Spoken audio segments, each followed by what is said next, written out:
La novela La ladrona de libros, escrita por Marcus Zusak, surge de las experiencias personales de los padres del autor, marcada por la Segunda Guerra Mundial. Esta novela destaca por su calidad literaria y profundidad reflexiva, haciendo énfasis en el poder de las palabras en un contexto histórico complejo. Aclamada por jóvenes lectores, fue adaptada al cine y recibió reconocimiento internacional por el premio Michael Printz en 2007, por su capacidad de conectar con el público juvenil y su excelencia narrativa. Esta novela gira en torno a Liesl Memminger, una niña alemana que vive en medio de la Segunda Guerra Mundial. La novela trata temas como la humanidad, la ternura y la tragedia, destacando el valor y la belleza de las palabras. La narración, hecha por la muerte, rompe con las formas tradicionales de la literatura infantil y juvenil, ofreciendo una visión simbólica e intensa de la infancia en tiempos de guerra. Siguiendo al autor Andrueto, se resalta la importancia de una literatura infantil con canon abierto, que permita lecturas profundas y cuestionadoras, como esta novela lo logra. Al recomendar obras, también debemos considerar nuestro país. Por eso elegimos Los últimos días de Clayton y Co., de Francisca Solar, que principalmente está ambientada en el Chile del siglo XIX y demuestra un profundo conocimiento del contexto cultural y social de la época. La autora, fascinada por lo paranormal, incorpora estos elementos en una trama de ficción histórica que enriquece la literatura chilena contemporánea. La novela ha sido valorada positivamente por su intriga, la integración precisa de hechos históricos y el sólido desarrollo de sus personajes, destacando la originalidad con la que se aborda la muerte y lo sobrenatural. Al reseñar esta obra de manera crítica, podemos decir que la historia se sitúa en Atlas, Chile, y sigue a Abigail Clayton, una fotógrafa post-mortem capaz de comunicarse con los muertos mediante la fotografía. Su don la lleva a ser aislada, enfrentándola a la sospecha y al rechazo. La novela combina un ambiente gótico con una crítica a los roles patriarcales que oprimían a las mujeres en el siglo XIX. Además, invita a reflexionar sobre cómo la sociedad chilena ha marginado lo incómodo, como la locura, la muerte o lo paranormal. En este sentido, la obra conecta con la noción de basura que plantea Chambers 2006, entendida no como el desecho literal, sino como aquello que la cultura margina o reprime por ser perturbador, o en su caso poco asimilable, dentro del discurso dominante, y donde la literatura puede convertirse en una poderosa herramienta de una reflexión crítica sobre lo humano. Otra obra a considerar de nuestro repertorio es American Board Chinés, una novela gráfica escrita por Gene Luen Yang. Si consideramos su contexto de producción y recepción, podemos rescatar que el autor es quien se inspira en su propia experiencia como hijo de inmigrantes chinos en Estados Unidos. Él da vida al personaje principal. La obra trata temas como la aceptación étnica, el racismo y el aislamiento social, integrando además elementos de la mitología china como el rey mono y mostrando el aprecio del autor por su cultura. Esta novela ha tenido un gran impacto en el ámbito educativo, teniendo utilizada en escuelas, universidades, para promover la diversidad cultural, y también fue adaptada a una serie digital y ha recibido varios premios, incluido el Eisner Award 2007 por el mejor álbum gráfico. Al realizar una reseña crítica de esta novela, podemos rescatar que son tres historias aparentemente separadas. La del Rey Mono, una figura mítica que desea ser aceptada entre los dioses; la de Jin Wang, un adolescente que lucha por encajar en su escuela, siendo un descendiente chino; y la de Danny, un joven blanco avergonzado por su primo, una caricatura estereotipada de lo chino, con humor, ironía y profundidad emocional. Luen Yang aborda el racismo, los estereotipos y la autoaceptación. Según Carranza, 2007, esta obra cumple con lo ideal de la literatura juvenil, porque no simplifica los conflictos, sino que los muestra con realismo y ética, promoviendo una lectura crítica sobre la identidad cultural en los jóvenes lectores. Una historia que podemos recomendar es El hablador de Mario Vargas Llosa, publicado en 1987. Esta historia fue escrita a finales del siglo XX en un momento de cambios tanto para Perú como Latinoamérica en general. El autor refleja la realidad social y política del país, incluyendo temas como la identidad cultural, la relación entre los indígenas y occidentales y las tensiones sociales que habían en esos momentos. Esta obra mezcla elementos fantásticos y míticos, reflejando una crítica a la modernidad y a la pérdida de la identidad cultural a través del realismo mágico. Esta historia entra dentro del canon literario latinoamericano y ha ganado múltiples premios.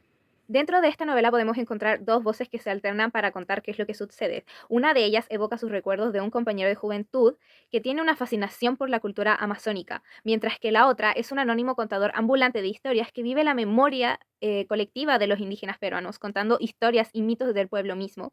Al mantener estas dos miradas, muestra con mayor facilidad las diferencias de posiciones frente a la modernización, mostrando la importancia de los medios de expresión en la acción de conservación de los pueblos indígenas, logrando reflexionar sobre la identidad, la memoria y la vida misma. Esta novela nos presenta un paralelismo del mundo contemporáneo con la cultura de los indios amazónicos del Perú. Se nos habla acerca de la adaptación que tendrán que adoptar los pueblos indígenas amazónicos en cuanto a la modernidad de este mundo contemporáneo que se les va imponiendo. Estos temas se van abordando por medio de la voz del protagonista, que narra recuerdos pasados. Esto se destaca cuando la autora Andrueto nos habla acerca de hacer que los libros permanezcan vivos por medio del canon, tal como aquí se quiere dejar plasmada la cosmovisión indígena del Perú. Los pilares de la novela y su contenido se ve marcado por lo místico, lo diferente y lo exótico de ir descubriendo estas tribus. La autora Carranza nos plantea que los niños casi siempre se sienten atraídos por lo exótico, lo extraño y aquello diferente y lejano a ellos, características que esta novela puede presentarnos sin mayor dificultad por medio de su narrador que recuerda la fascinación de su compañero de antaño por la cultura de las tribus amazonas. Otro libro que podemos recomendar es Las chicas de alambre de Jordi Sierra y Fabra, publicado en 1999. Este libro comenzó a escribirse en un contexto social marcado por la obsesión cultural por la belleza y la delgadez extrema, mostrando esta exigencia social sobre las jóvenes en el ámbito de la moda y la búsqueda de la perfección física. Este libro cuenta cómo John Boyce, un periodista, investiga la desaparición de Vania, una supermodelo, y la vida de las chicas de alambre, tres modelos extremadamente delgadas que se convirtieron en un fenómeno cultural, volviéndose un estándar de belleza en el libro mismo. La novela explora el lado oscuro de la moda, dando una crítica a la presión por la delgadez extrema y cómo esto puede llevar a trastornos alimenticios y el consumo de drogas, y su impacto en la salud tanto física como mental. La novela, al mantener un formato de investigación periodística, lo hace más interesante, manteniendo el enfoque ante los misterios que ocurren en la historia. No solo tiene una trama interesante que capta la atención del lector, sino que también mantiene una reflexión sobre la salud mental y la presión social que existe. Esta novela es un claro ejemplo que sobresale del estereotipo del clásico criminal que conocemos, pues aquí se utiliza el argumento del caso periodístico. Toca temas como la muerte y el suicidio, y el lector podrá apreciar que es un reflejo perfecto de lo cruel que puede llegar a ser el mundo del modelaje y las pasarelas. La autora Andrueto nos habla de los flechazos en los libros y de cómo pueden llegar a impactar en el lector, cuando sucede algo que no nos esperábamos y la lectura llega a dejar escapar una flecha que nos hiere y perturba. Las chicas de alambre, al tocar temas tan profundos, puede llegar a provocar en el lector una sensación de realismo y flechazo, en donde el protagonista de la obra nos envuelve narrando lo cruel que llega a ser el mundo del modelaje y la presión para tres mujeres que se vieron arrastradas a conseguir este estereotipo de la mujer perfecta. Otro libro que recomendaremos es La composición de Antonio Scarmeta, publicada en 1998. Esta historia está ambientada en la dictadura militar chilena, que duró de 1973 a 1990, ya que el autor, siendo de origen chileno y exiliado del país, tenía la necesidad de contar la historia de una manera accesible y entendible para los niños. La historia ha tenido varias versiones, incluso una contada por radio y muchas traducciones, demostrando su innegable importancia, llegando a ganar premios de instituciones como la UNESCO.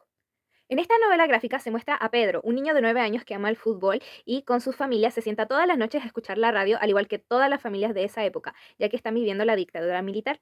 Hasta que un día Pedro ve como uno de los militares se llevan al padre de uno de sus amigos. Esta historia es relevante ya que muestra temas complejos desde una mirada única, ya que todo ocurre desde la visión de un niño, logrando una mejor comprensión, contado con liviandad y algo de humor. Muestra cómo Pedro, a pesar de ser solo un niño, se da cuenta de lo que está pasando y cómo puede afectar a él y su familia. También es importante por su temática, ya que muestra la historia de muchos chilenos que tuvieron que vivir esa dictadura, mostrando parte importante de la cultura chilena. Esta novela infantil habla temas profundos del contexto de la dictadura militar en Chile, pero vista desde los ojos de un niño, y de cómo éste percibe el entorno en el que se encuentra el país. Para la autora Carranza, los niños cuentan con una importante capacidad para manejar lo novedoso, para construir y recibir mundos diferentes. Este tipo de lecturas crearía en los niños la capacidad de ampliar su canon de lectura, y para la autora se debe incluir este tipo de temas en los libros para que este pueda ser el primer acercamiento del niño con la cultura. Al referirnos a esta novela, podemos ver que sería significante para que los niños tengan acceso a este acercamiento con su propia cultura, y el hecho que marcó a muchos chilenos, la dictadura militar. Y también, como para la autora es importante la imaginación, esta novela permite la capacidad del cuestionamiento, ya que la curiosidad del niño está siempre presente.